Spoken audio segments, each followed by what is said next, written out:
Ok, ok, c'est bon, on est parti. Donc, j'ai tout mis en place. Les gens peuvent envoyer des commentaires. Vous pouvez participer, comme a dit Myriam. Peut-être que Myriam, tu peux te représenter rapidement quand même pour ceux qui Pour être regardent. sûr que ce soit dans la boîte. Ok. Bienvenue à bord dans le voyage au cœur de la mort. Je fais partie du cycle de la vie. Donc, je m'appelle Myriam. Aujourd'hui, je suis coach de vie, coach business. Comment transformer ses rêves en réalité. Toute la méthodologie pas à pas simplifiée pour pouvoir vivre tous vos rêves, hein, parce que je l'ai fait moi-même, donc je sais que c'est possible. Et donc voilà. Il n'y a pas de hasard, il n'y a que des rencontres. Donc j'ai rencontré Séverine et on a une approche assez similaire sur la question de la mort et on aimerait ensemble pouvoir vous apporter des exemples, des visions, des nouvelles perspectives qui vous permettraient d'envisager, de regarder la mort différemment et soit de vous libérer, de vous soulager ou tout simplement vivre avec en pleine conscience et surtout avec la paix intérieure. Voilà. En tout cas, je te remercie Myriam de m'avoir interpellée sur ce sujet parce que je trouve que c'est un sujet qui est très très intéressant, notamment au vu des derniers événements, hein, tout ce qui a été confinement, Covid, etc., et qui continue, on continue un petit peu, les médias continuent encore à nous en parler et puis à nous faire peur avec ça. Bon, chacun son avis, on n'est pas là pour parler de ça, mais ce que je sais, c'est que moi, c'est des discussions que j'ai beaucoup eues en fait, pendant la période de confinement de mars à juin, où du coup, la peur de la mort, elle était vachement présente en fait chez les gens, ça ressurgissait beaucoup. Et ça a fait émerger beaucoup de questionnements, beaucoup de ressentis, beaucoup de phobies, comme on dit, beaucoup de peur. Et donc, du coup, là, aujourd'hui, bah, tu me permets de pouvoir un peu en parler aussi. Tu nous permets de pouvoir en parler dans une période un peu plus cool parce que c'est les vacances, c'est voilà, des énergies un peu plus estivales. Donc, les gens, je pense, sont un peu moins confrontés à ça. Je crois qu'il y en a tout le temps, des personnes qui sont confrontées, mais en tout cas, on est moins dans une confrontation de masse, en fait, comme il y a pu avoir en mars. De mars au dernier jour du confinement. Ce qui a été intéressant, ce que j'ai beaucoup aimé dans ton approche également par rapport à ce sujet, c'est que comme tu l'as dit, on a une approche qui est assez similaire, mais qui est surtout en fait liée au fait qu'on ne voit pas la mort comme un point final à quelque chose, mais qu'on la voit plutôt comme déjà une transformation. D'accord. Est-ce que tu pourrais nous redire, moi j'avais beaucoup aimé quand tu disais en fait comment tu voyais la transformation du corps après la mort, comment ça rentrait dans un cycle de vie finalement. Ça m'avait vachement marqué en fait, parce que moi j'avais pas. Enfin voilà, on vit tous dans des choses différentes. Tu vois, moi j'ai un côté médium dont on parlera après qui fait que je la vois d'une certaine manière, mais du coup je vois c'est au niveau de l'âme, de l'esprit, etc. Tu vois. C'est vrai que ça m'a vraiment interloqué en fait quand tu m'as fait cette démonstration en fait de la mort à travers le corps. Voilà, ça a vraiment surpris. Je trouve ça juste super en fait. Donc, Alors, ce qui s'est passé, c'est que je n'ai pas été quelqu'un qui a bien vécu la mort pendant longtemps. C'est-à-dire que j'ai perdu des membres de ma famille et je l'ai très mal vécu pendant plusieurs années. J'ai perdu des amis très très proches, très jeunes. Du coup, c'est vrai qu'on remet en question toute la vie en se disant, oh punaise, euh, genre avec mes amis, on se voyait déjà, ah ben dans 15 ans, on se rejoindra, on fera ça ensemble, on se reverra, on se racontera nos vies, blablabla. Bla, bla, bla. Et elles ont 20 ans et paf, elles disparaissent. 30 ans, paf, elles disparaissent. Et donc, du coup, il y a aussi cette remise en question par rapport à qu'est-ce que j'attends moi de la vie. Et c'est en partant de mon introspection que j'ai fait des recherches, donc pendant des années, sur qu'est-ce que la mort représente et comment elle est représentée, comment elle est vue un peu partout dans le monde. J'ai beaucoup, beaucoup voyagé. Et du coup, c'est vrai que ça m'a énormément aidé à ouvrir mon champ de vision et surtout à changer de perspective. C'est-à-dire que, je reprends toujours le même exemple, vous prenez n'importe quelle bouteille d'eau, celle avec les étiquettes, vous la mettez devant vous, il y a quelqu'un en face de vous, la personne va voir cette bouteille d'eau, oui, elle va voir une face de l'étiquette, vous verrez la même bouteille d'eau avec une autre face de l'étiquette. Si vous tournez la bouteille, vous allez vous rendre compte que vous regardez la même bouteille d'eau, mais vous ne la voyez pas de la même manière. Et donc, j'ai voulu faire la même chose avec la mort. Et c'est grâce aussi à la nature parce que c'est vrai que j'étais assez alarmiste en fait par rapport à la mort. Je voulais pas que les gens meurent. Finalement, j'avais peur de l'abandon. J'avais l'impression que les gens m'abandonnaient. C'était surtout ça. Ça a commencé avec la mort de ma grand-mère. J'avais eu l'impression qu'elle m'avait complètement abandonnée. J'ai quand même grandi avec. Et du coup, c'était un drame. Parce que j'avais plus de point de repère. J'avais encore mes parents, mais j'avais pas la même relation. Et du coup, voilà, il a vraiment fallu que je fasse un travail sur moi-même en me disant, bon, bah, moi, je suis encore en vie.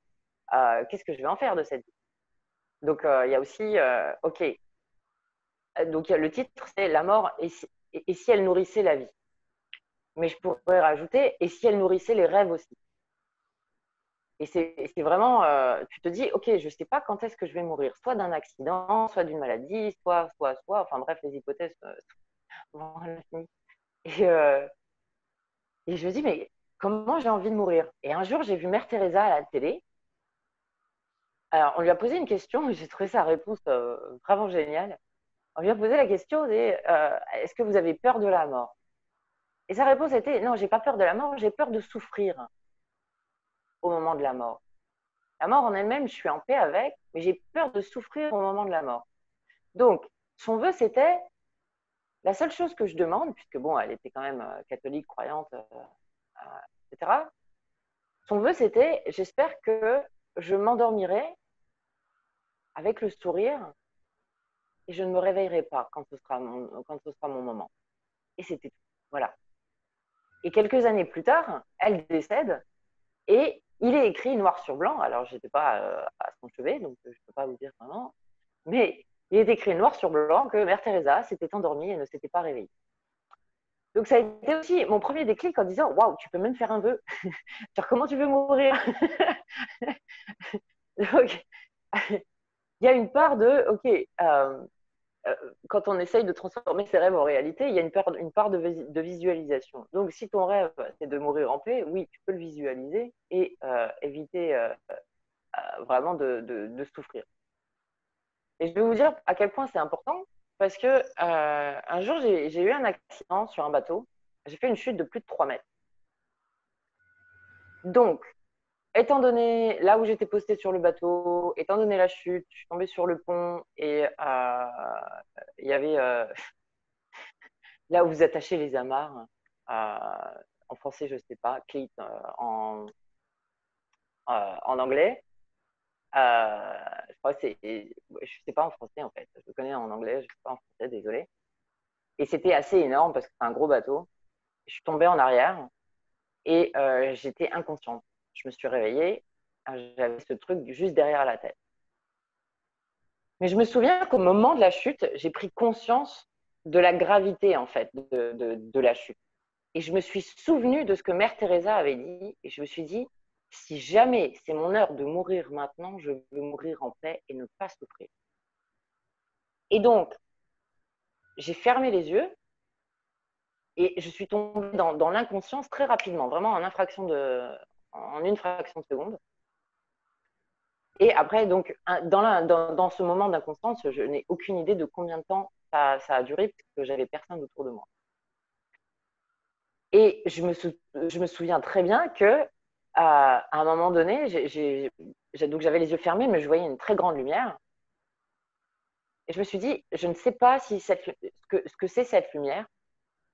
Je ne sais pas si c'est la lumière dont les gens parlent dans la mort imminente ou ce genre de choses, ou si c'est la lumière du soleil. Mais dans tous les cas, voilà, je me sens bien, je suis en paix. J'ai ouvert les yeux, je ne pouvais pas bouger tout de suite. Et au bout d'un moment, j'ai réussi à me relever. Bon, après, ok, j'avais des fractures et tout ça, mais j'étais en vie, quoi. C'était ça le plus important. Je me suis dit, ok, on peut activer la visualisation jusqu'à ce point-là. Mais ce n'est pas encore le moment où vraiment j'en suis arrivée à complètement dédramatiser la mort. C'est vraiment en observant la nature, en me disant, ok, il y a le cycle de la vie et à quel point on est immortel. Donc, ce qui se passe, c'est qu'il y a une chose à l'intérieur de nous qui ne mourra jamais, c'est notre ADN. Donc, il y a des gens qui vont dire, oui, ton âme, etc. Oui, ok.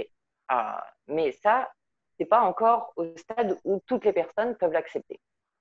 Si j'en reviens à une conception qui serait, on va dire, terre à terre, où les gens peuvent s'identifier et n'ont pas d'autre choix que de l'observer devant eux, dans le jardin, dans la nature, quelle qu'elle soit autour de vous, c'est que je posterai une photo d'ailleurs. Hier, il y avait un petit oiseau qui est mort dans le poulailler.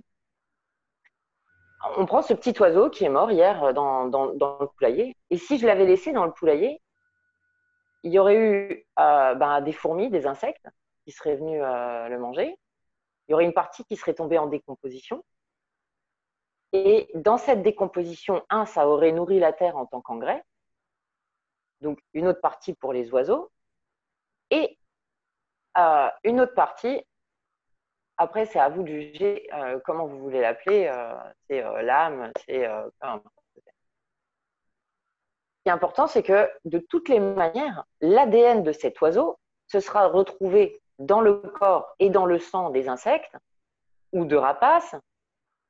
L'ADN va nourrir la terre, parce que pour ceux qui font du compost, si vous voulez un compost vraiment pour augmenter la fertilité de vos terres, vous allez le faire en 3 phases. Donc, il y aura le compost avec les éléments organiques que vous mangez, que vous jetez, que vous laissez se décomposer. Vous allez par exemple aller dans un autre endroit, aller chercher dans la forêt un peu de terre pour nourrir votre compost et changer l'ADN, apporter une autre forme d'ADN. Et donc dans la composition au moment de la mort, c'est ce qui se passe, c'est qu'on va apporter un nouvel ADN à un autre ADN. Donc votre ADN en lui-même ne mourra jamais. Ça, il n'y a pas de... techniquement, c'est pas possible. Donc, quand les gens parlent de réincarnation, oui, ton ADN, quelque part, va être réincarné. Si on prend la poule, imaginons la poule qui va picorer dans la terre où l'oiseau s'est décomposé. Cette poule-là va manger une partie de l'ADN de cet oiseau qui est mort et qui est en décomposition. Donc, dans le prochain œuf qu'elle va pondre, il va y avoir une partie de l'ADN de cet oiseau en décomposition. J'ai pas envie que vous arrêtiez de manger parce que vous commencez à vous faire des films. C'est juste pour vous dire qu'au lieu de pleurer, au lieu de pleurer pour quelqu'un qu'on a perdu, c'est waouh, cette personne était formidable. J'aurais voulu que la terre entière la connaisse. Mais elle n'est plus là. Ok, elle n'est plus là. Si, elle est encore là. Elle continue de vivre, mais dans un autre, dans un état transformé. Et en plus, elle va vraiment nourrir le reste de la vie. Imaginez-vous, si tout le monde était encore en vie depuis la création de l'homme, peu importe sa vision de la création de l'homme, on n'a pas besoin de rentrer dans ce sujet-là. C'est juste depuis le début. Si tout le monde et tous les animaux et tous les insectes et tout étaient encore en vie, c'est-à-dire que même les feuilles sur les arbres ne tombaient pas, ok, on serait peut-être un peu surpeuplé. Donc, il a fallu pour l'équilibre à trouver une solution. Donc, ça passe par la transformation. Et pour ceux qui sont en chimie ou même les chefs, moi j'ai appris ça avec les chefs de cuisine, pas du tout en chimie. Les chefs de cuisine sont les premiers à répéter que rien ne se perd, tout se crée ou tout se transforme. Et c'est aussi une partie de ce qui m'a aidé à aller chercher, ok, comment c'est vrai, à quel point c'est vrai. Donc voilà, pour moi, tout se transforme. Elle nourrit, oui, la mort nourrit la vie prochaine. Et ce que j'invite aussi les gens à faire, moi ça m'a aidé, parce que je l'ai fait, c'est que si vous perdez quelqu'un, vous pouvez aussi l'honorer en donnant la vie, en plantant un arbre, par exemple. En plantant un arbre, en pensant à cette personne et en vous disant que, ouais, t'es là, t'es là. Et de toute façon, tu vas nourrir la vie et grâce à cet arbre, on va donner de l'oxygène. Donc, qui dit de l'oxygène, c'est régénération, c'est la possibilité de rester en vie aussi. Ça, c'est vraiment important. Et il y a une autre chose aussi. Ça, c'est juste pour changer de perspective. Mais un ami m'a offert ce livre, le livre tibétain de la vie et de la mort. Génial. ça m'a permis d'être en paix et de faire le deuil véritablement par rapport à des personnes proches que j'avais perdues et j'y arrivais pas. Donc voilà, il y a des lectures inspirantes. Vous avez aussi les alchimistes qui vous permettent d'ouvrir en fait de nouvelles portes sur des nouvelles perspectives. Parce que si vous prenez la mort, dites le mot la mort à un Espagnol, qu'est-ce qu'il va entendre? La mort. Pour lui, il va entendre l'amour. Il ne va pas entendre la fin de vie, il va entendre l'amour.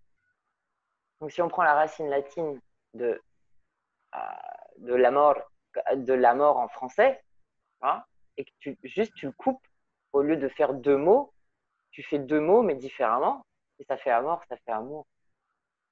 Donc ce cycle de transformation, c'est pour perpétuer l'amour de la vie. Donc voilà, ça c'est différentes approches.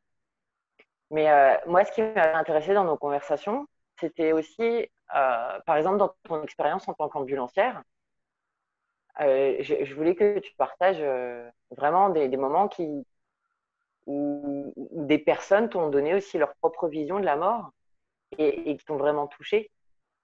Je pense que ce serait intéressant aussi de voir ton approche. Attends, même si tu en as plusieurs, mais une après l'autre. Oui, c'est vrai que moi j'étais ambulancière très très jeune, hein. J'ai commencé à 19 ans. Je dis très jeune parce que j'ai eu la chance, alors aujourd'hui on s'en fout, il y a prescription. À la base, tu ne peux être ambulancier que si tu as 2 ans de permis. Donc à 19 ans, tu te dis bien que je ne les avais pas. Et je suis tombée sur un patron voilà, qui m'a donné ma chance. Et du coup, voilà, j'ai été confrontée à ce que je te disais au départ. Moi, quand j'ai voulu commencer dans les ambulances, voilà, quand je suis arrivée en région parisienne, en vrai, j'ai eu l'occasion d'avoir 2 boulots. On fait 2 boulots en même temps, ou secrétaire dans une agence immobilière ou ambulancière. Je pensais que les ambulances c'était quelque chose de beaucoup plus speed, en tout cas, enfin, ça allait dans le métier, mais beaucoup plus en urgence. Et finalement, on transporte beaucoup de personnes qui sont justement en phase terminale de cancer, qui sont dans des chimios, ou qui sont du coup dans des soins, mais vraiment très très proches de la mort finalement. Et donc du coup, j'ai été amenée à plusieurs reprises à pouvoir échanger avec des gens qui transportent régulièrement, hein, du coup, parce qu'on est sur... alors j'ai perdu le nom, mais comment ça s'appelle quand ils vont se faire changer... les gens diabétiques, ils vont se faire changer le sang régulièrement. Ça s'appelle... Ils vont en dialyse. Ouais, merci, voilà. Et voilà, quand ils sont dialysés, etc. Enfin, ils savent que de toute manière, ils seront ou toujours en dialyse ou que ça se terminera de cette manière-là, à moins qu'il y ait une greffe, tu vois. Et honnêtement, pour la plupart, ils ont conscience qu'ils ont très très peu de chances d'obtenir cette greffe. Donc, quoi qu'il en soit, c'est un état de fait. Ils vont vers la mort. Et donc, tu es confronté constamment à des gens qui continuent à vivre en sachant qu'ils vont mourir, d'accord. Mais c'est pas comme nous, on continue à vivre en sachant qu'on va mourir, on ne sait pas quand, quoi, tu vois. Ils savent que prochainement, dans les semaines qui arrivent, voire maximum dans les mois qui arrivent, c'est terminé. Ils continuent malgré tout à se battre, mais ils savent que malheureusement, à l'état où ils en sont, en fait, il n'y a pas d'espoir. Ils se battent plus pour la famille, finalement, ils se battent plus pour ceux qui sont autour d'eux, pour maintenir, pour grappiller encore, on va dire, des moments, des moments sympas avec les gens avec qui ils vivent, mais il n'y a pas d'espoir. Ils savent très bien que c'est terminé, que ça va se terminer. Et donc, du coup, quand tu es face à la mort, quand tu es face à ton dernier moment, tu es obligé, enfin moi j'ai pu l'observer avec toutes les personnes adultes, parce que je sais de quelle histoire tu parles et je vais en parler à la suite, qui est un peu plus impressionnante, en tout cas qui était beaucoup plus touchante. Les adultes, pour continuer à vivre, en fait, pour continuer et à accepter leur mort, vont, vont se créer tout un tas de choses autour de la mort, pas comme si elle n'existait pas finalement, mais comme si, comme tu disais avec Mère Teresa, à un moment donné, je vais m'endormir, ce sera terminé, je ne me réveillerai pas. D'accord. Mais il y a une fatalité qui est beaucoup plus importante que celle que nous, on a finalement. Et du coup, je sais que moi, ça m'avait beaucoup touché, ça m'avait beaucoup appris à voir les choses différemment. Et quand tu dis la mort et si elle nourrissait la vie, le titre de ce live, moi, je me suis rendu compte que justement d'être proche de la mort, ces gens-là, bah, du coup, ils prenaient conscience aussi de tout ce qu'ils n'avaient pas fait auparavant, de tout ce qu'ils n'avaient pas pu mettre en place et qui boostaient vraiment les gens autour d'eux à le faire. Tu vois, te dire, mais là, tu vois, en fait, finalement, moi, je vais mourir et je n'aurai pas l'occasion d'aller en voyage, je ne sais pas où, ou de essayer, ou de, je sais pas, ou de faire des choses plus, d'être plus proche de mes enfants, ou plus proche de ma famille, ou de faire plus de choses avec mes amis. Et, euh, et donc, il faut y aller, tu n'as pas le choix, en fait, tu dois le faire. On n'est pas là, finalement, comme voilà, ces gens qui sont proches de la mort t'expliquent que finalement, comment dire, toute ta vie, tout ce que tu crées dans ta vie, genre métro, boulot, dodo, il faut trouver des sous pour payer les factures, machin, certes, c'est important, tu vois, mais qu'en fait, en faisant ça continuellement dans un espèce de cycle, tu vois, où tu t'arrêtes jamais, tu es pris dans un tourbillon, bah, du coup, tu vis pas, tu vois, tu n'es pas en train de vivre. Donc, il faut vraiment prendre conscience de ça. Et puis, comme tu le disais aussi, donc il y a des histoires qui te marquent beaucoup donc, histoire que je te racontais la dernière fois qui m'avait beaucoup touchée. À chaque fois que j'en parle, j'ai encore des frissons parce que c'était juste énorme. Donc, quand tu transportes des gens, donc tu transportes des gens de manière régulière et puis tu transportes aussi des gens de manière ponctuelle. Tu les prends d'un établissement, tu les amènes dans un autre établissement ou alors tu les ramènes chez eux et tu les reverras jamais. Et donc, dans ces cas-là, tu ne sais pas ce qu'ont les gens puisqu'en fait, tu n'es pas censé savoir. Ils te disent s'ils ont envie de te le dire, mais voilà. Il y a un secret médical qui fait que tu ne sais pas qui tu transportes. Enfin, tu as le nom de la personne que tu transportes, mais tu ne sais pas pourquoi elle est là, etc. Et donc, on transporte un petit garçon qui avait 4-5 ans, et on le ramène chez lui. Donc, c'était à Épinal, donc de Paris à Épinal, si il y a plusieurs heures de route, en tout cas, avec sa maman. Et puis, donc, on ne sait pas trop pourquoi on le transporte. Et donc, il y a un moment donné, on les entend parler, on l'entend dire à sa mère sur le trajet, oui, mais t'inquiète pas, maman, de toute manière, même quand je serai plus là, je serai toujours à tes côtés, je prendrai toujours soin de toi, je serai toujours avec toi, donc t'inquiète pas. Et on comprend en fait qu'on ramène le petit garçon mourir chez lui. Il est pareil, qu'il est très malade et que du coup, en fait, il n'y a pas d'espoir et qu'il rentre mourir chez lui. Et donc, du coup, je te dis à chaque fois, c'est horrible parce que du coup, à chaque fois, ça réveille des choses. Euh, et donc, la maman était en pleurs, bien évidemment, dans l'ambulance. Donc, avec mon collègue, on prend le parti de mettre en place, de rigoler avec eux, d'essayer de les sortir un peu de ça, de dire des blagues et tout. Et on avait ce petit garçon à côté de nous, mais qui était d'une maturité extrême, en fait, qui lui, en fait, finalement, il n'avait pas conscience de la mort telle que nous, adultes, on peut la voir, entre guillemets, telle qu'on nous l'a inculquée. Donc, la mort, ça s'arrête, c'est terminé. Lui, il expliquait que derrière ça, de toute manière, même quand il serait plus là physiquement, il serait quand même là. Tu vois, il serait quand même avec elle. Il serait toujours. Et je pense que l'histoire, elle est là. C'est qu'en fait, les enfants savent, comme tu dis, que c'est un cycle, en fait, et qu'il n'y a pas de début et de fin. Finalement, il n'y a pas de fin et ça s'arrête. Ils ont conscience qu'il y a quelque chose qui continue après, tu vois, parce que c'est pas possible que ça s'arrête, tu vois. Donc, ils sont que les enfants, ils détiennent toutes les connaissances et qu'ils arrivent avec toutes les connaissances sur Terre. Et quand tu es face à des enfants comme ça qui t'expliquent, ouais, ok, je vais mourir, mais en fait je meurs pas, quoi, tu vois, mon corps sera plus là, mais moi, je serai toujours là avec toi, tu vois, et je vais toujours te souvenir quoi qu'il arrive, et je serai toujours à tes côtés. Bah, tu prends conscience que quelque part, ils n'ont pas tort. Alors moi, je dis ça parce que, comme je disais aussi, en tant que médium, c'est quelque chose que voilà, je continue, enfin, voilà, je peux être en communication avec des gens qui sont décédés et qui sont plus là physiquement, qui sont plus incarnés, comme je dis, tu vois, sur Terre. Mais où il y a quand même encore une existence, il y a quand même encore une conscience, il y a des choses qui se passent, etc. Après, il y a différents niveaux, mais ça, on n'est pas là pour en parler aujourd'hui, tu vois. Mais, et du coup, je pense, et c'est ce que je te disais, que moi-même, enfant, finalement, la première personne qui est décédée dans ma famille, c'est mon arrière-grand-mère, c'est ce que j'expliquais aussi tout à l'heure, et elle m'a élevée jusqu'à mes 3 ans. Et elle est décédée, je crois, un mois avant mes 3 ans, un truc comme ça. Bon, elle était très malade, mais en gros, j'étais tout le temps avec elle, quasi de ma naissance à sa mort. Et en fait, quand elle est morte, on m'a pas dit qu'elle est morte. On m'a dit, non, non, ben, elle est malade, elle est à l'hôpital. Mais tu peux pas y aller, tu es trop petit. D'accord. Et du fait qu'on m'ait pas dit qu'elle était morte, en fait, et que je la reverrai plus, mais moi, je me suis mis dans ma tête que bon, ben, un jour, j'allais la revoir, et je suis restée vraiment là-dedans, en la maintenant en vie, finalement, dans mon esprit.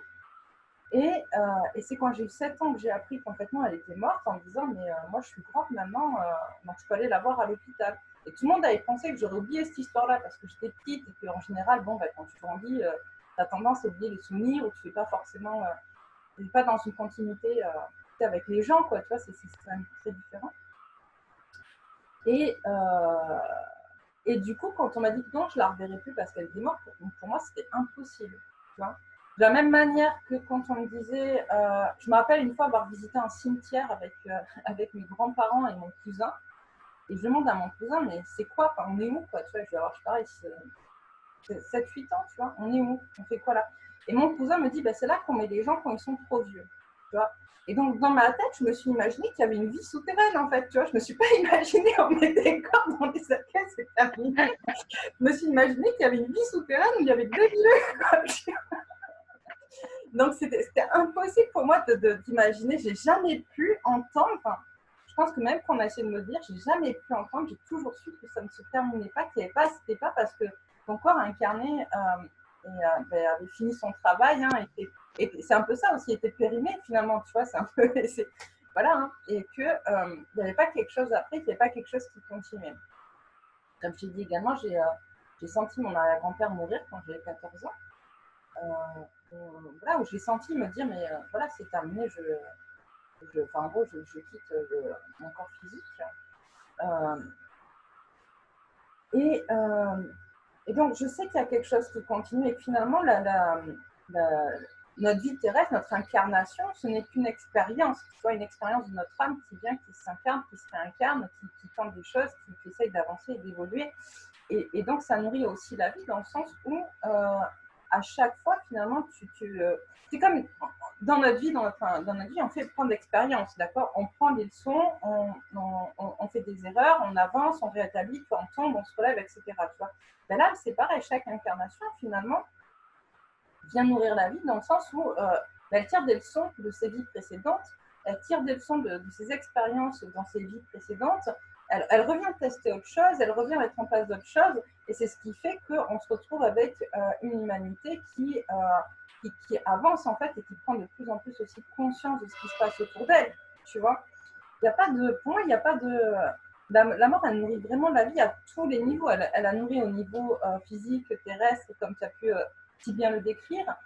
Elle nourrit aussi au niveau de ton esprit quand tu es en vie et que tu côtoies la mort et qu'en fait tu te rends compte que finalement, s'il n'y avait pas de mort, je pense que si on ne devait pas mourir, s'il n'y avait pas cette crainte, cette peur un petit peu finalement de la mort, les gens s'embourberaient encore plus dans leur vie, ils feraient encore moins de choses en fait finalement, parce que du coup, il n'y a pas de, il n'y a pas de, il y a pas de date limite. Tu vois, quand il y a une date limite, quand il y a une deadline, d'accord, c'est là où tu te mets en action et que tu te dis non, mais moi j'ai envie de vivre, quoi, tu vois, j'ai envie de faire ça, il faut que je fasse ça, il faut que je mette en place des actes, il faut que j'avance, j'ai pas le choix. Bon, là, cette date limite, on ne sait pas quand elle arrive ou quand elle tombe, donc du coup, c'est ce qui est censé booster encore plus finalement les gens à vivre, tu vois. Malheureusement, malheureusement aujourd'hui, enfin, ça a toujours été depuis longtemps, mais les êtres humains ont tellement une vision de la mort qui est faussée, tu vois, que du coup, au lieu de les booster, au lieu de les pousser finalement à vivre, bah, tu as l'impression que justement, elle est proche un petit peu tu vois, dans leur vie ils la fuient en se déconnectant d'elle et en étant tout le temps constamment dans du métro, boulot, dodo, je ne pense pas, je n'y pense pas, tu vois. Et finalement, quand ils s'y confrontent, moi parfois je me dis, alors, je vais un peu loin, je sais que ça ne plaira pas à tout le monde, mais parfois je me dis, tu vois, moi, quand je fais un enterrement, ben, ça me gonfle. Ça me gonfle de voir des gens qui disent, ouais, alors il a été merveilleux, il a été gentil, machin, etc. Non, putain, il n'a pas vécu, quoi. Tu vois, la personne, elle a fait quoi? Elle a juste bossé, trimé comme une malade, pas réalisé ses rêves. Enfin, tu vois, et je pense que justement, c'est là que ça doit servir de tremplin aussi aux autres pour dire, ouais, non, non, mais moi, en fait, tu vois, je ne veux pas faire ça, tu vois.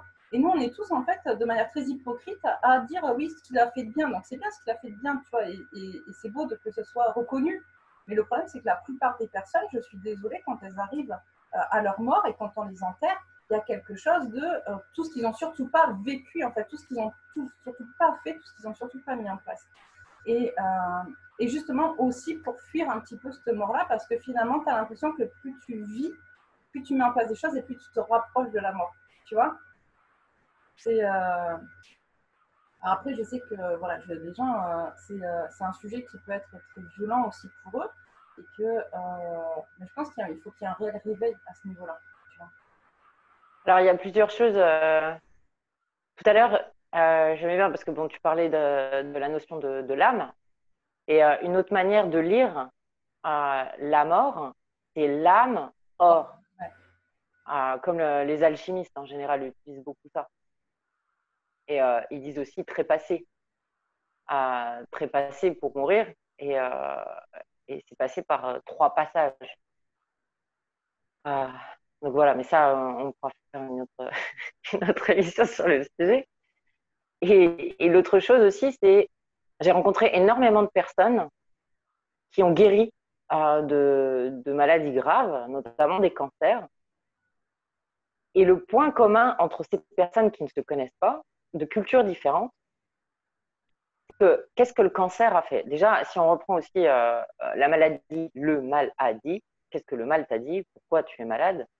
Qu'est-ce que ton corps, quel est le message que ton corps essaye de te passer? Et encore une fois, avec l'ADN, euh, notamment tout ce qui est maladie héréditaire, demande-toi pourquoi tu es en vie aujourd'hui. Est-ce qu'une partie de ta responsabilité dans cette vie d'aujourd'hui n'est pas justement de guérir les blessures qui sont inscrites dans ton ADN? De trouver cette solution en partant du postulat, le mal a dit. Ok, le mal a dit depuis de génération en génération, etc. Mais qu'est-ce que toi, tu veux casser dans cette chaîne? Il y a beaucoup de choses hein, à dire par rapport à l'âme. Or, aussi, les Anglais ont construit une machine. J'avais lu l'info en 2014 et donc à cette époque-là, en tout cas aujourd'hui, peut-être qu'ils voient davantage, mais grâce à cette machine, ils étaient capables, pour un défunt qui venait de mourir, d'aller visualiser toutes les énergies donc, qui ce sont des fréquences. On va repartir du début. Qu'est-ce qu'une énergie? C'est une fréquence comme les couleurs. Par exemple, le rose a une fréquence, le bleu, le vert a une fréquence, etc.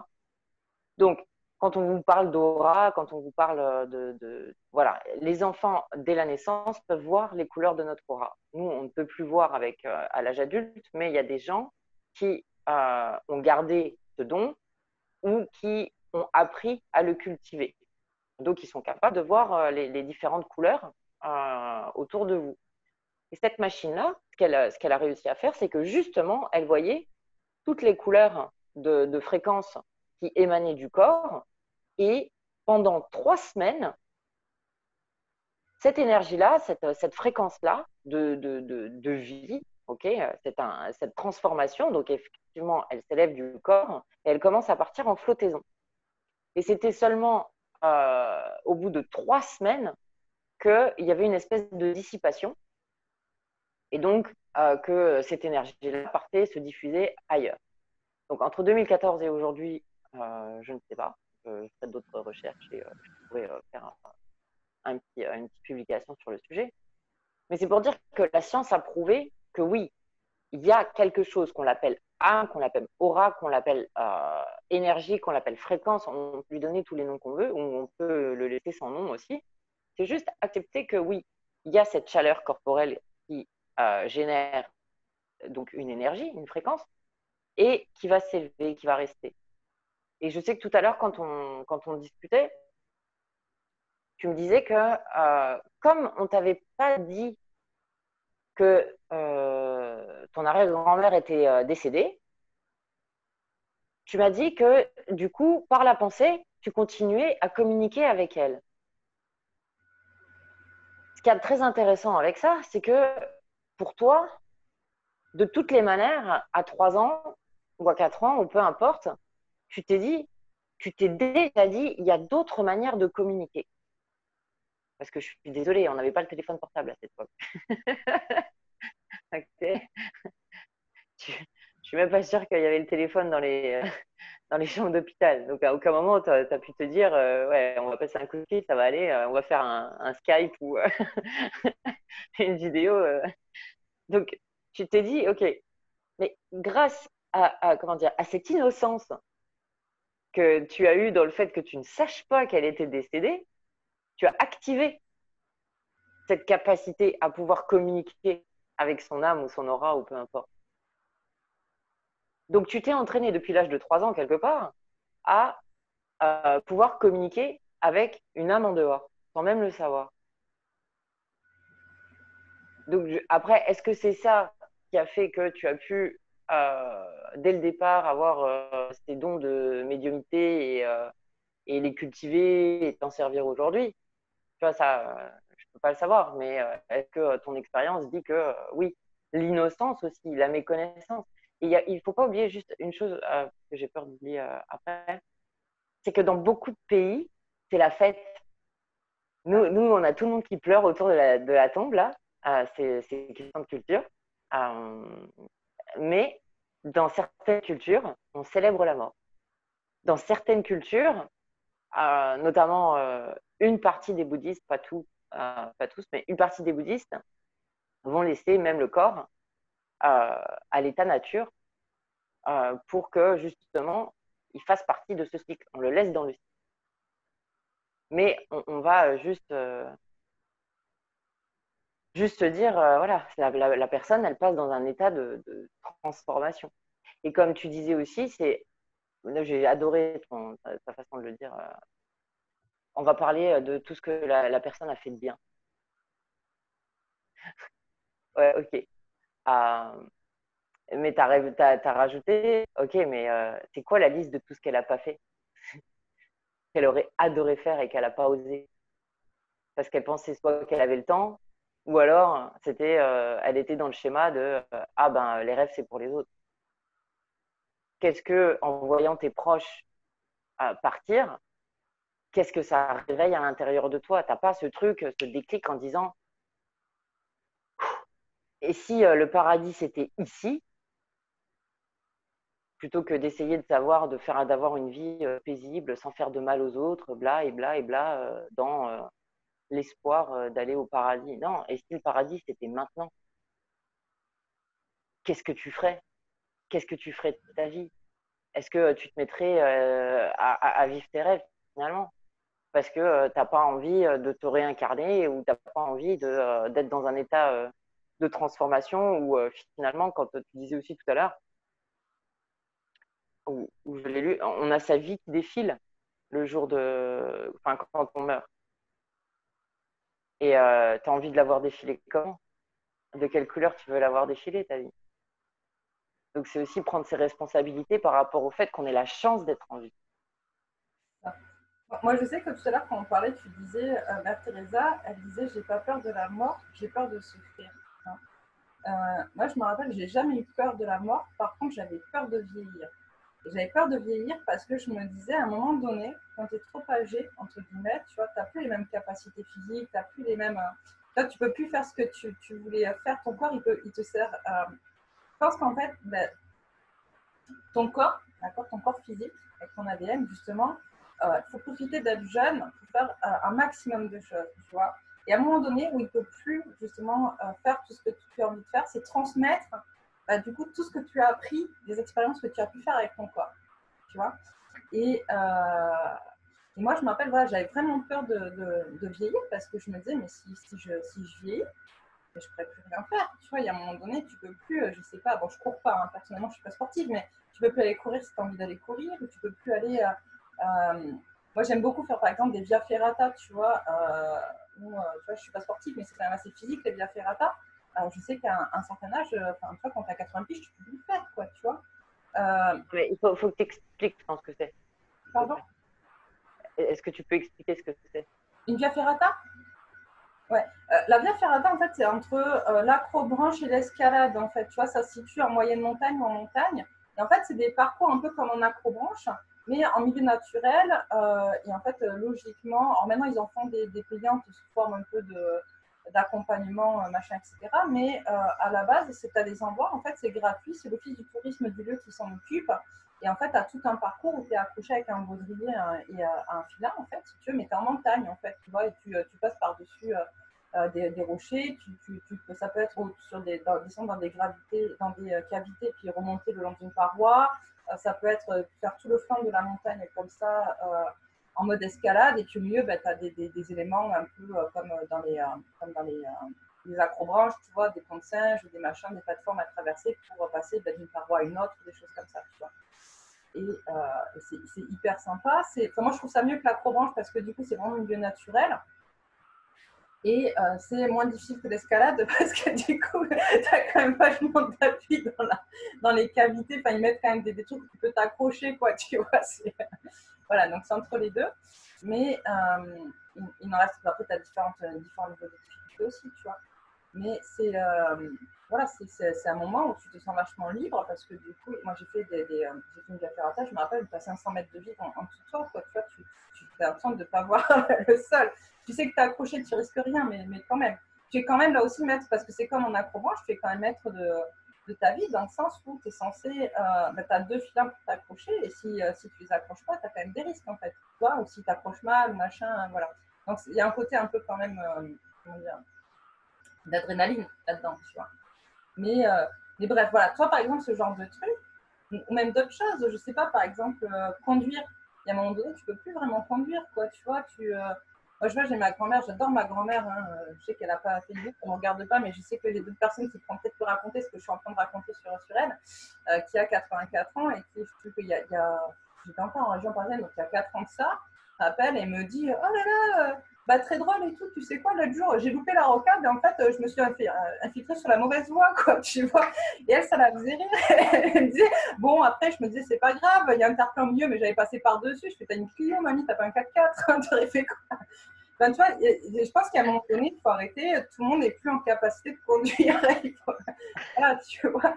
Mais ce genre de truc, enfin, voilà, si tu peux plus faire, du coup, t'es enfermé chez toi. Enfin, tu vois, il y a plein de choses comme ça qui, à un moment donné, font que parce que tu vieillis, tu n'es plus en capacité de faire des choses. Et moi, c'est ça qui me faisait peur. C'est ce côté, ne plus être en capacité de faire des choses pour soi, pour les autres, ne plus être en capacité de s'occuper de soi, de devoir faire appel à d'autres personnes pour s'occuper de toi, c'est d'être un peu en dépendance finalement, tu vois. Et, et je pense que ça aussi, il y a beaucoup de gens finalement qui allient la mort à la dépendance. Tu vois, la dépendance aux autres, où tu n'as pas le choix. En fait, arrive un moment donné où tu peux plus t'occuper de toi-même. Tu peux plus, ça peut aller dans des cas extrêmes, hein, donc à devoir, quand tu changes des couches, si tu n'es plus en capacité de te lever pour aller aux toilettes, hein, c'est très bête, mais c'est quand même vachement douloureux, je pense. Et pour l'ego, c'est quand même vachement pas cool. Donc voilà. Mais Mais ouais, est-ce que finalement, justement, tu vois, et que ce soit dans la peur de vieillir ou dans la peur de la mort, on est toujours dans cette peur de changement d'état, finalement. Tu vois. C'est ça, peur du changement. Alors, il y a des choses aussi, parce que j'ai eu la même peur que toi. Moi, personnellement, je voulais mourir jeune parce que je voulais pas, à un moment donné, être grabataire, être dépendante. Je voulais pas non plus être un poids pour quelqu'un, que ce soit une institution ou la famille ou peu importe. Je me suis dit, ouais, c'est mieux de mourir jeune. Je sais pas, j'étais adolescente quand j'avais 6 ans. Et finalement, au fur et à mesure des voyages, notamment en régate de voilier, là, j'étais juste bluffée. Une partie de l'équipage, donc c'était équipage de partout du monde, complètement hétérogène en termes de classe sociale. Hein. Là, il y avait quand même toutes les classes sociales, y compris celles qui sont très hautes, euh, et tous les âges, jusqu'à 81 ans. Et alors, ce qu'il y avait d'extraordinaire, c'est que ces personnes-là, il y avait plusieurs personnes de 70 ans et 2 personnes de 80 et plus. Ces personnes-là étaient tellement énergiques, elles ne m'auraient pas dit leur âge. Je n'aurais jamais pu m'en douter. Une énergie tellement débordante que elles se levaient plus tôt que les personnes qui avaient 20 ou 30 ans. Elles étaient au taquet. Pendant la régate, elles étaient au bon endroit, au bon moment. Euh, mais c'était tellement hallucinant qu'on a gagné. C'est-à-dire qu'on a enchaîné les podiums. Donc, avec des bateaux qui faisaient ça. Enfin, tu vois, c'est pas vraiment On avait un bon bateau, mais j'étais sur plusieurs bateaux, donc j'ai pu le vérifier sur différents bateaux, différentes structures de bateaux, différentes classes aussi dans les régates. Il y a différentes classes. Et finalement, quel que soit le bateau, quelle que soit la classe, on était sur des podiums. Donc, il y a l'état d'esprit et il y a l'hygiène de vie. Donc, toujours grâce à la mer, je me suis retrouvée à cuisiner. Voilà, j'étais chef sur les yachts, mais j'ai pas fait l'école de cuisine. Donc, à chaque fois que j'étais marin sur un bateau et qu'il y avait un chef, j'essayais d'apprendre de ces chefs-là. Ce qui s'est passé, c'est que j'ai rencontré assez tôt, finalement, des personnes qui étaient dans la nutrition. Donc, c'était plus que des chefs. Ils étaient vraiment sur le local, parce que tu voyages énormément hein, avec le bateau. Donc, tu essayes toujours d'acheter des produits locaux, frais. Et au fur et à mesure, j'ai commencé à apprendre aussi les propriétés des fruits et des légumes. Donc, bon, moi, je suis végétarienne, pescatarienne. Je mange quand même un peu de poisson, pas de pêcher, pas d'élevage. Mais j'ai appris au fur et à mesure et en fonction des endroits où j'allais, à les propriétés. Et grâce à ça, je me suis rendu compte que, tous les médicaments étaient dans la nature. Je l'ai testé. Donc, en traversée d'Atlantique, hein, on prend le contexte, c'est 3 à 4 semaines de traversée. Grâce à la nourriture végétarienne, c'est l'exigence du capitaine. Donc, tout un équipage qui passe un mois en mer. Tout le monde se dit ouais, comment ça va être possible, vous arrivez épuisé, vous n'allez pas tenir vos quarts de nuit parce que tu es 24 heures sur 24, 7 jours sur 7, ok, tu n'as pas de congé. Ton corps il est en mouvement 24 heures sur 24, 7 jours sur 7. Et je pense que les gens ont un peu du mal à s'imaginer. Donc, tu as une consommation d'énergie qui est constante, vraiment constante. Et tu ne dors pas, tu fais des siestes parce que tu es en quart de navigation. Donc, soit tu as un quart de 4 heures, soit de 3 heures, soit de 2 heures. Donc, après, ça va être, tu vas avoir une pause, ça dépend si tu es deux, tu vas avoir 3 heures de pause toutes les 3 heures. Donc, tu fais des micro-siestes et tu enchaînes les journées comme ça. Donc, c'est vraiment, vraiment important de faire attention à ton fuel, à ton essence, comme une voiture, à ce que tu manges. Il faut vraiment que ça taille.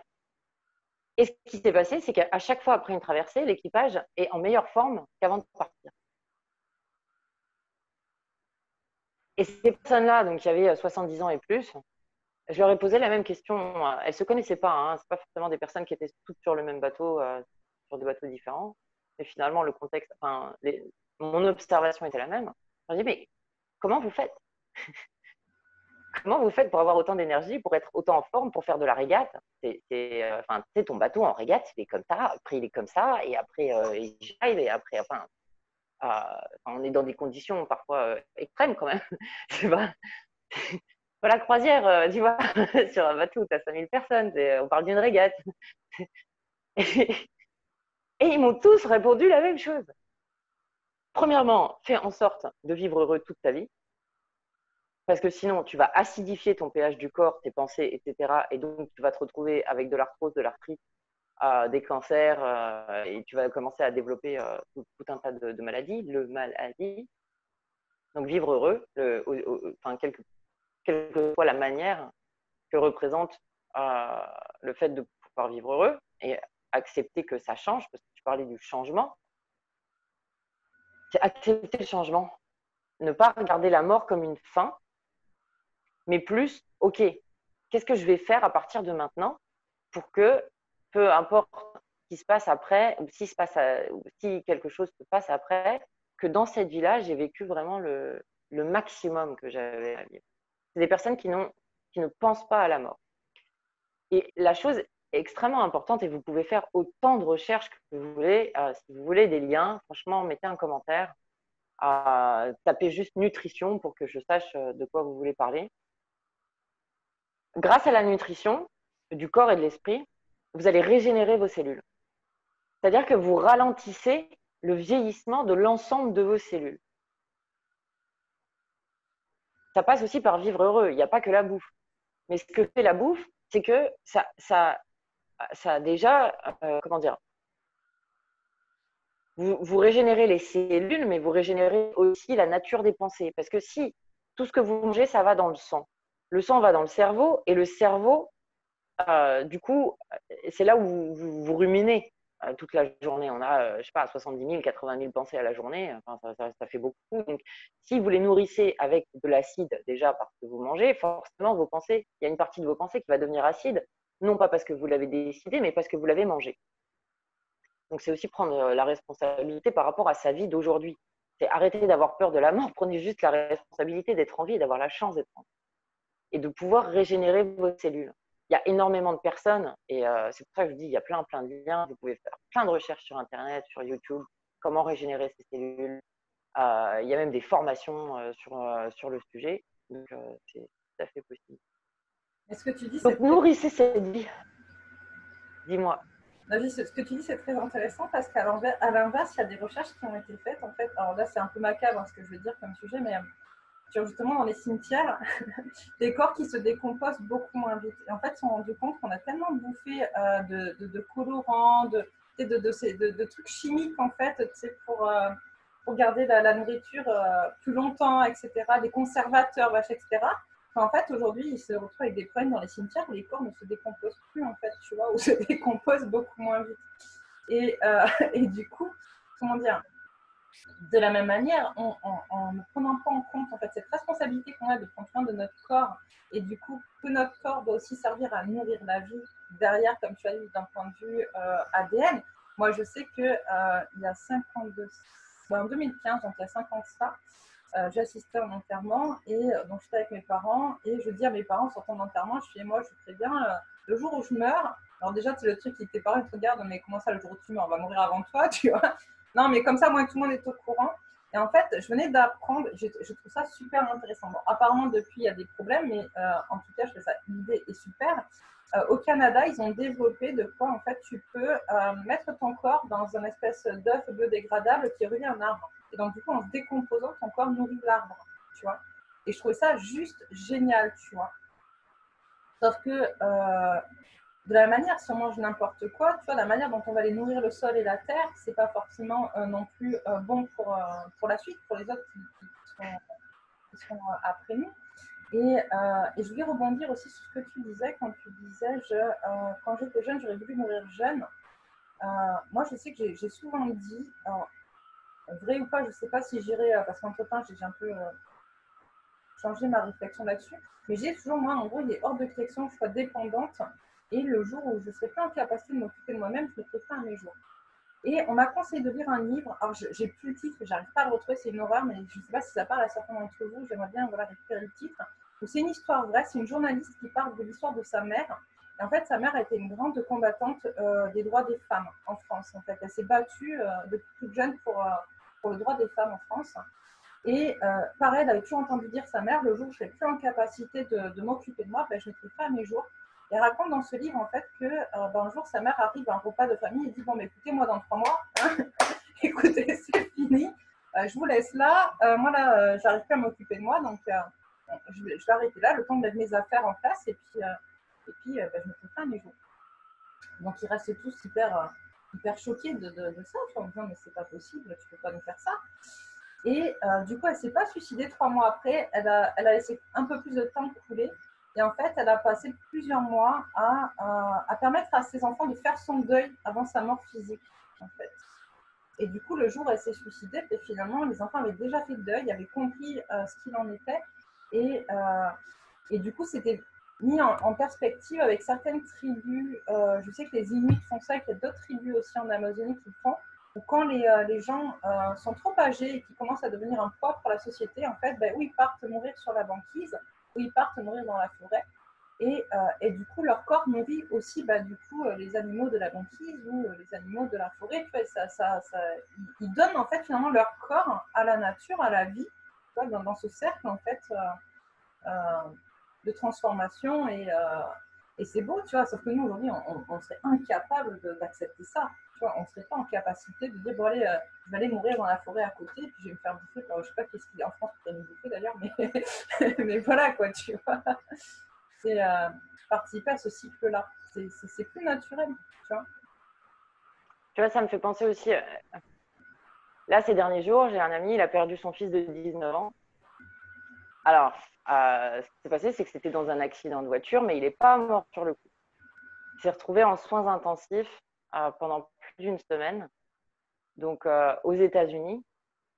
Donc, on s'imagine que voilà, l'accès aux soins n'est absolument pas le même qu'en France ou d'autres pays où il y a un système de sécurité sociale. Donc, Franchement, oui, j'espère que les gens prendront la responsabilité de leur vie et apprécier ce que vous avez déjà. Parce qu'aux États-Unis, c'est pas du tout la même. Mais bon, je sais pas comment financièrement ils ont réussi à, si c'était que la famille ou la famille et les amis, enfin, certainement toute la famille qui a mis l'argent qu'il fallait parce qu'ils ont été très loin dans essayer de le maintenir en vie à 19 ans parce qu'il avait des telles commotions cérébrales qu'il avait enfin, sa tête était prête à exploser. Hein. Donc, ils ont été jusqu'à l'intervention crânienne, etc. Et ils ont créé un groupe où ils demandaient vraiment aux gens justement de prier et de faire en sorte que parce que le miracle existe.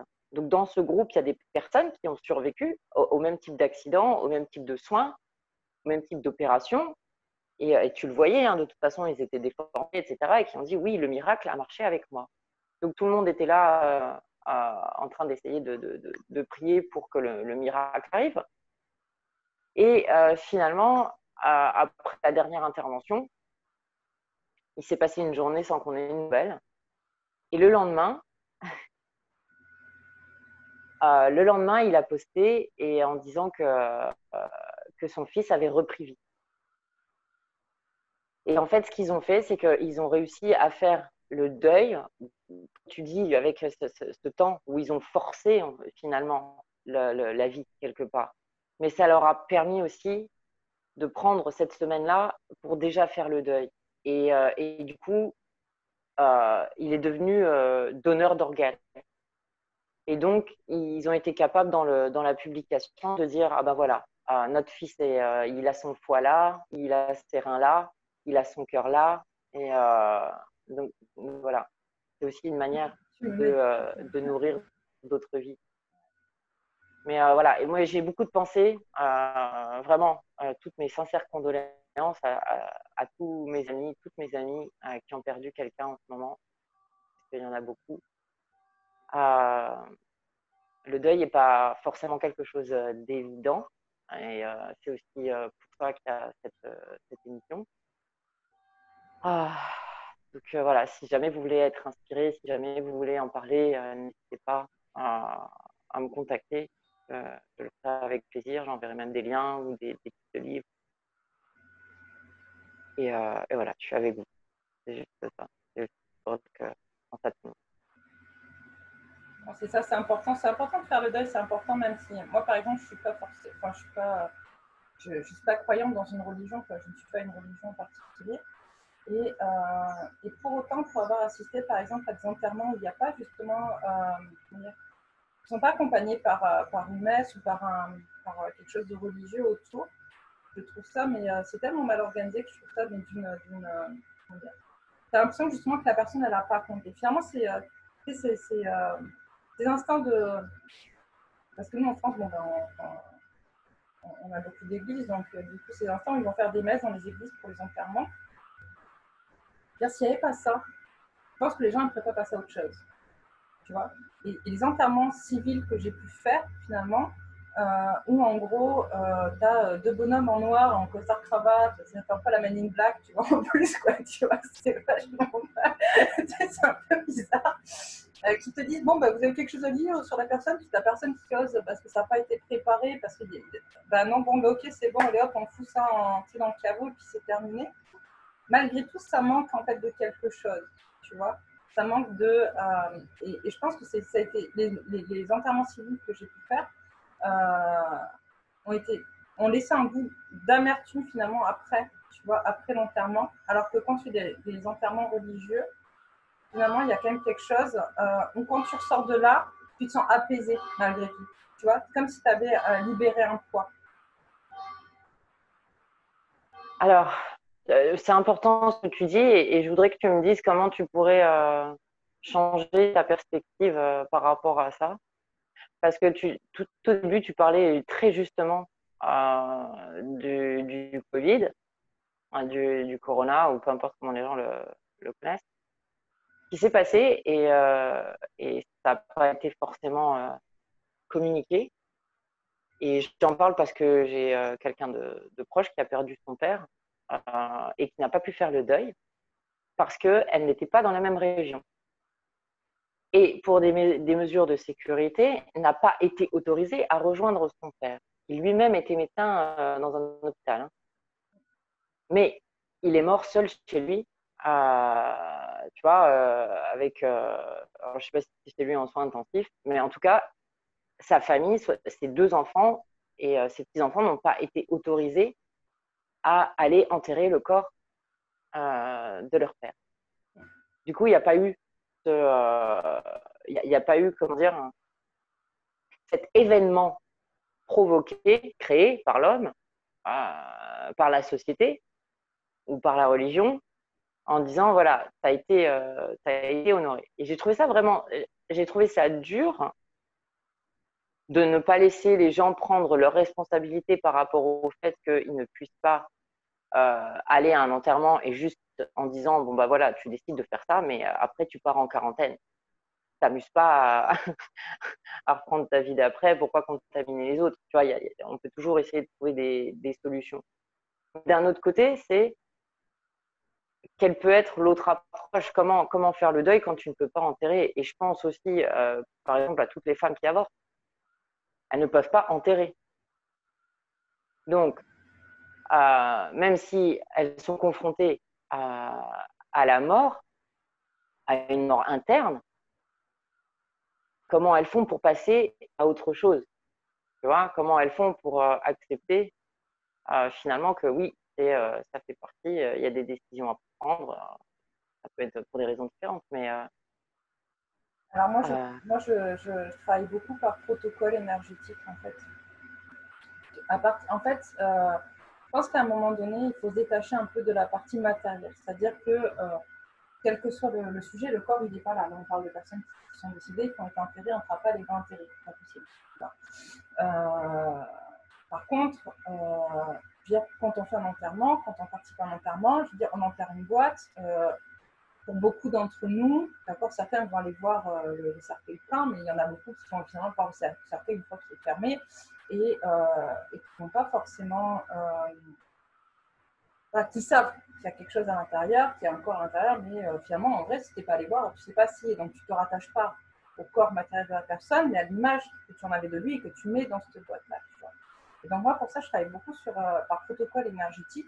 On va refaire un enterrement, et pas forcément un enterrement grandeur nature, machin, etc., mais un enterrement avec une boîte, avec des photos de la personne, à dire ce qu'on a à dire sur la personne, justement à refaire en fait cette reconnaissance que l'autre a vécu de ce qu'il a, fait, de ce qu'il n'a pas fait. Alors, j'aime bien, comme je disais tout à l'heure, moi, les trucs hypocrites, c'est pas trop mon truc. On va dire ce qu'il a fait, ce qu'il n'a pas fait, parce qu'il faut que sa mort, elle serve aussi à quelque chose pour les personnes qui restent. C'est pas dire que, voilà, c'est aussi dire, dans notre parcours, j'ai fait des expériences, il y en a qui ont marché, d'autres pas. Il y en a que j'aurais pu faire, que j'ai pas fait pour telle et telle raison, donc c'était d'autres expériences aussi. Et voilà, se servir un peu de tout ça et aller enterrer cette boîte-là après quelque part, tu vois, dans le jardin, je sais pas, dans une forêt, n'importe où, pour dire, bon, ben ça y est, on met un terme à un cycle, à une histoire, à quelque chose. Et on doit prendre en fait des leçons de tout ça aussi derrière, tu vois. Quand tu parlais d'avortement, moi je sais que j'ai fait une fausse couche et ça a été un moment qui a été très douloureux parce que ça faisait 2 ans que j'étais tombée enceinte.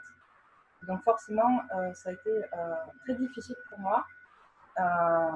C'est arrivé à une période très particulière dans ma vie et avec du recul, je me dis heureusement que j'ai fait cette fausse couche-là parce que derrière, sinon, enfin, je ne sais pas comment ça se serait passé.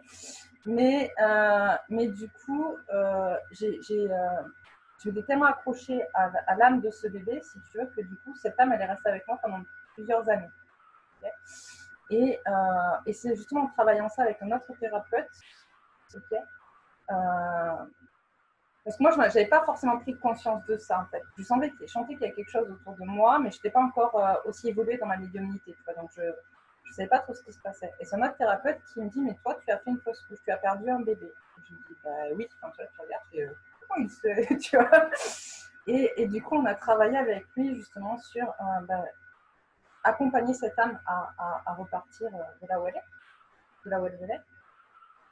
Et justement de faire le deuil du coup, pour le coup de l'enfant qui n'a pas été, tu vois, parce que c'est pas arrivé à terme, donc faire le deuil de cet enfant qui n'a pas été. en sachant que j'ai quand même la chance de faire une fausse couche très précoce. Donc, c'était pas. Comment dire, c'était plus moi finalement le besoin que j'avais d'avoir cet enfant-là que j'ai pas perdu un bébé de 5-6 mois ou de 4-5 mois. Tu vois, c'était un bébé, je pense que ça faisait un mois et demi que j'étais enceinte. Tu vois. C'était juste quelque chose que je voulais tellement, que j'attendais depuis tellement longtemps. Et voilà, je m'étais fait toute une histoire sur ce bébé-là, ce bébé futur qui allait arriver, où tu commences à parler de prénom, de machin, etc., tout ce que tu veux, enfin, tu commences à anticiper pas mal de choses. Et du coup, souvent, c'est ça, finalement, on n'est pas attaché au corps, on n'est pas attaché à la matière, de l'autre, on est attaché à ce que ça représente pour nous, à ce qu'on attend qu'on n'aura plus, ou à ce qu'on avait qu'on n'aura plus, ou à ce qu'on aurait aimé faire mais qu'on n'a pas fait, et que du coup, on regrette de ne pas avoir fait parce que l'autre n'est plus là. C'est pas une attache, finalement, vraiment au corps ou à la matière, tu vois. C'est ça qui est. Souvent, c'est ce que je dis aux gens, en fait, quand ils n'arrivent pas à faire le deuil d'une personne, il y a un côté, encore une fois, un peu égoïste, tu vois, à ça. C'est que du coup, tu n'arrives pas à accepter les changements que ça apporte dans ta vie, le fait que cette personne, elle sera peut-être là, je ne sais pas, pour t'aider, ou quand on perd un parent, par exemple, on dit, ah bah tiens, ma maman, elle sera plus là pour m'aider à faire ci, mon père, ne sera plus là pour m'aider à faire ça, ou bah, si je vais pas bien, je ne pourrais pas aller pleurer chez mon père ou chez ma mère, j'en sais rien, je te dis des choses comme ça, tu vois. Ou, et finalement, c'est plus, c'est le deuil de ce qu'on n'arrive pas à faire, c'est le deuil de ce que l'autre nous apporte, en fait, ou de la relation qu'on avait avec l'autre. C'est pas le deuil de son corps physique, tu vois, du toucher. Et ça, finalement, quand tu prends conscience que, comme on disait tout à l'heure, de l'âme hors du corps, bah, tu te rends compte qu'il n'y a pas de deuil à faire, en fait, parce que tu es toujours en relation. Moi, je suis toujours en relation avec une de mes grand-mères. Et du coup, tu te rends compte, en fait, qu'il y a encore quelque chose. Après, ils sont toujours là avec nous, en fait. À partir du moment où tu leur demandes, en fait, tu vois, à partir du moment où ils savent qu'ils peuvent venir t'aider. Et on le sait tous, en vrai. Si on regarde bien, on a tous des signes autour de nous, tu vois. C'est juste qu'on ne veut pas les voir, tu vois. Où tu vas, comment dire, attendre quelque chose, une réponse, etc. Tu vas sentir, on a quand même des sensations, des ressentis. Mais on a du mal à les accepter parce que si on les accepte, ça veut dire qu'on entre dans quelque chose de tellement plus grand que nous et qui fait peur aussi. Tu vois. C'est ça, c'est toujours lié aux peurs. Peur du changement, peur de l'abandon, peur de ne plus avoir, peur de manquer d'amour de cette personne, ou peur, enfin, il y a une liste de peurs en fonction de chaque personne qui peut être longue. Et toutes ces peurs, comme tu disais tout à l'heure, finalement, elles sont liées à l'ego. Donc, c'est juste cette manière d'aller. Ouais, c'est cette part d'égoïsme qui fait qu'on n'a rien envie de changer à sa vie parce qu'on l'a trouvée parfaite, parce qu'on idéalise aussi la mort. C'est-à-dire que quelqu'un qui n'est plus là, on va commencer à l'idéaliser. Et ça peut être même des personnes avec qui on avait des relations toxiques, des personnes avec qui on a même ressenti de la douleur, etc. Et finalement, cette personne-là n'est plus là et ça va devenir quelqu'un d'extraordinaire. Donc, il y a cette fabulation et cette créativité du mental qui fait que combien on est prêt à se mentir à soi-même par rapport à la mort, par rapport au deuil, par rapport à ce qu'on perd vraiment. Et j'adore ta manière de dire, voilà, c'est pas, oui, ok, il y a des personnes, vous allez les câliner, les machins, vous n'allez plus avoir ce contact physique, mais finalement, c'est la relation en elle-même, comme tu disais. Et j'ai bien aimé aussi le fait que tu travailles justement avec ces petites boîtes où vous allez refaire, vous allez créer cet enterrement finalement, pouvoir vraiment poser et faire le deuil. C'est ce que je disais tout à l'heure aussi, c'est que vous avez là aussi la possibilité justement de planter un arbre, de redonner la vie.